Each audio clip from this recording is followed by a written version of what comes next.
പ്രധാനപ്പെട്ട ഒരു കമ്പോണന്റ് എന്ന് പറയുന്നത് ഇന്റർഡിസിപ്ലിനറി ആയിട്ടുള്ള ഒരു തോട്ട് പ്രോസസ് ജനറേറ്റ് ചെയ്യാൻ പറ്റും. ഈ 5 പേരുടെ വിഷയങ്ങളും 5 തരത്തിലുള്ള വിഷയങ്ങളാണ്. അതിനെ ഏകോപിപ്പിച്ചൊരു തോട്ട് പ്രോസസ്സിന് ഉണ്ടാക്കിയെടുക്കാൻ പറ്റുന്ന രീതിയിലുള്ള ചില എൻഗേജ്മെന്റ്സ്, ഇന്ററാക്റ്റീവ് എൻഗേജ്മെന്റ്സ് നടത്തിയത്. പിന്നീട് മദ്രാസ് ക്രിസ്ത്യൻ കോളേജിലെ പ്രൊഫസർ ജെയിംസ് കുര്യൻ ഇവിടെ വന്നിരുന്നു. അദ്ദേഹം ഫിലോസോഫിക്കൽ ഫൗണ്ടേഷൻസ് ഓഫ് റിസർച്ച് അങ്ങനെ ഒരു ക്ലാസ്, ജനറൽ ഒരു ക്ലാസ് എടുത്തു. ഡോക്ടർ KS മാധവൻ, അദ്ദേഹം ചരിത്രകാരനാണ്, കാലിക്കറ്റ് യൂണിവേഴ്സിറ്റിയിലെ, അദ്ദേഹം വന്നിരുന്നു ഇവരായിട്ട് ഇന്ററാക്ട് ചെയ്യാനായിട്ട്. So the thesis and the research is not just the end of a game. Academic ഒരു തീർച്ചയല്ല, it is just the beginning of an end.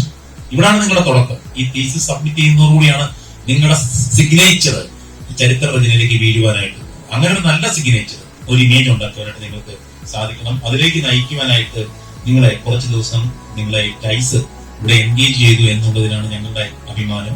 പ്രഗത്ഭനായ ഒരു സാറിന്റെ നിങ്ങളുടെ ഇത്രയും ദിവസത്തെ എക്സ്പീരിയൻസ് കൊണ്ട് മനസ്സിലാക്കാണ് സാറിനെ കുറിച്ച് പറയുന്നത്. സാറ് ശരിക്കും പറഞ്ഞാൽ ഞങ്ങളോട് അസോസിയേറ്റ് ഞങ്ങളുടെ ഒരു ഭാഗ്യമായിട്ട് കരുതുന്നു. അത്രയ്ക്കൊരു പ്രഗത്ഭനായ, ലോകം അറിയപ്പെടുന്ന ഒരു ഹിസ്റ്റോറിയനാണ് സാർ. അപ്പൊ അങ്ങനെ ഒരാള് ഞങ്ങളുമായിട്ട് സഹകരിക്കുമ്പോൾ ടൈസ് അതിലൂടെ വളരുകയും ചെയ്യും. ഒരു കളക്റ്റീവായിട്ടൊരു കാര്യം ചെയ്യുമ്പോഴത്തേക്ക് the output is not energy but synergy. ആ ഒരു സിനർജറ്റിക് ഡെവലപ്മെന്റ് ടൈസ് ഡെവലപ്പ് ചെയ്യാനായിട്ട് നിങ്ങളാണ് ഇനി വരുന്ന ambassadors. That is what I would like to tell U.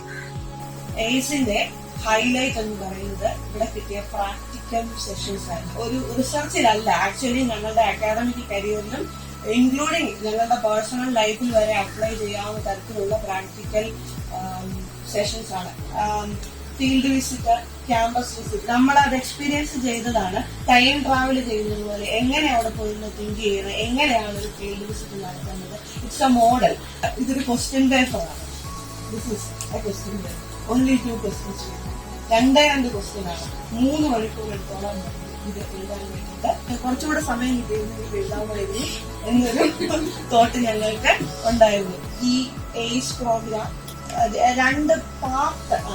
2 പാർട്ടായിട്ട് ഒരു റിസർച്ച് പ്രോഗ്രാം ഡിസ്കഷൻ വർക്ക്ഷോപ്പോ അല്ലെങ്കിൽ എന്തെങ്കിലും പേരിട്ടുകൊണ്ട് ഈ ആന്ത്രോപോസീൻ ഡിപ്പാർട്ട്മെന്റ്, എൻവയോൺമെന്റൽ ഹിസ്റ്ററി ആൻഡ് ആന്ത്രോപോസീൻ ഡിപ്പാർട്ട്മെന്റിന് ഡയറക്ടറുമായിട്ട് കമ്മ്യൂണിക്കേറ്റ് ചെയ്യാനായിട്ടുള്ള ഒരു അവസരം ടൈസ് ഉണ്ടാക്കി കൊടുക്കണമെന്നുള്ളത് എന്റെ ഒരു അഭ്യർത്ഥനയാണ്.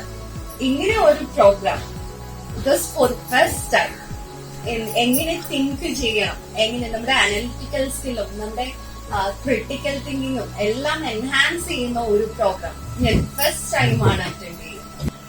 ആൻഡ് ഓൾസോ നമുക്ക് പിന്നെ ഒരു ദിവസം നമ്മുടെ ടൈസിന്റെ ഇക്കോളജി മനസ്സിലാക്കാൻ ശരത്തിട്ട ഒരു ക്ലാസ് എടുത്തിരുന്നു. അന്ന് സാർ ഒരു റിപ്പോർട്ട് എഴുതാൻ പറഞ്ഞിട്ടുണ്ടായിരുന്നു. സാറിനോട് ഞാൻ സംസാരിച്ചു. അപ്പം ആ മൊമെന്റിലാണ് എനിക്ക് എന്റെ ലിമിറ്റേഷൻസ് എന്തൊക്കെയാണെന്നുള്ളത് മനസ്സിലായത്.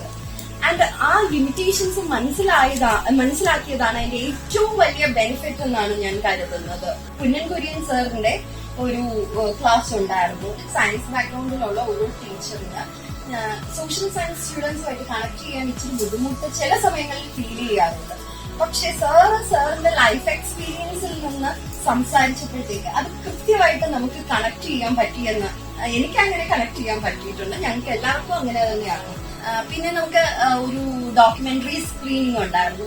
നമ്മളെല്ലാം കാണുന്നുണ്ട്, പക്ഷേ നമ്മൾ മറ്റൊരു വശം അല്ലെങ്കിൽ അതിന്റെ ഉള്ളിലേക്ക് ഇറങ്ങി കാണുന്നില്ല എന്നുള്ളതാണ് ആ ഒരു ഡോക്യുമെന്ററി കണ്ടപ്പോ തോന്നിയത്.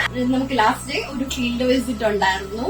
ഹിസ്റ്ററി ഫീൽ ചെയ്യാൻ പറ്റുമോ എന്നുള്ളത് ഡൗട്ട്ഫുൾ ആയിരിക്കും. History can be felt. ബിഗിങ് അത് ഞാൻ അവിടെ ചെന്ന് ഭയങ്കര ഇമോഷണൽ ആയി.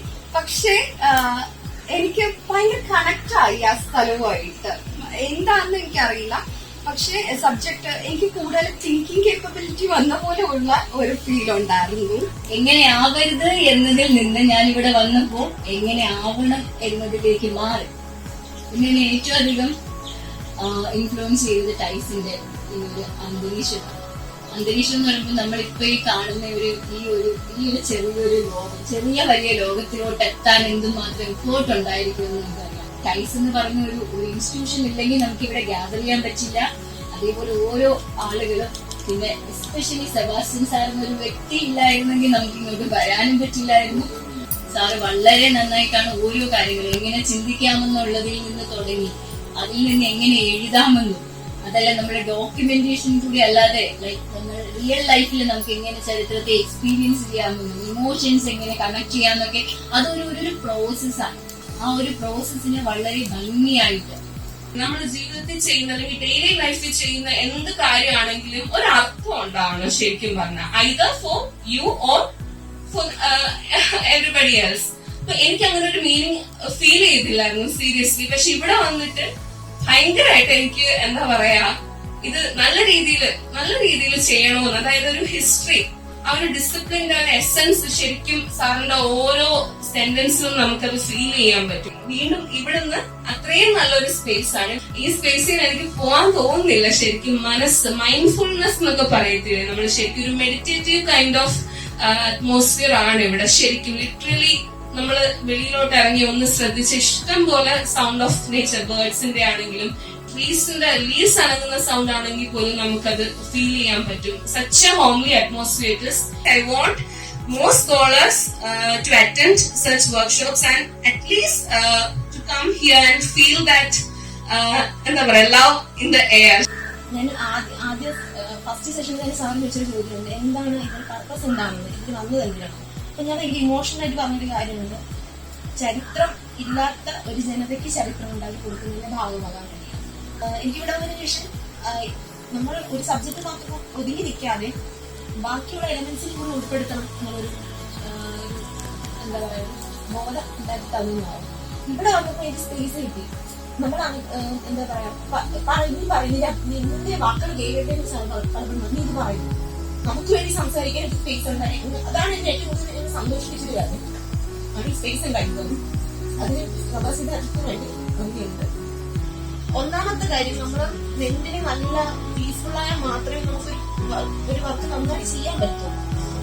ഞാൻ ഭയങ്കര ഡിപ്രസ്ഡ് ആയിട്ട് ഫ്രസ്ട്രേറ്റഡ് ആയിട്ടാണ് ഇവിടെ വരുന്നത്.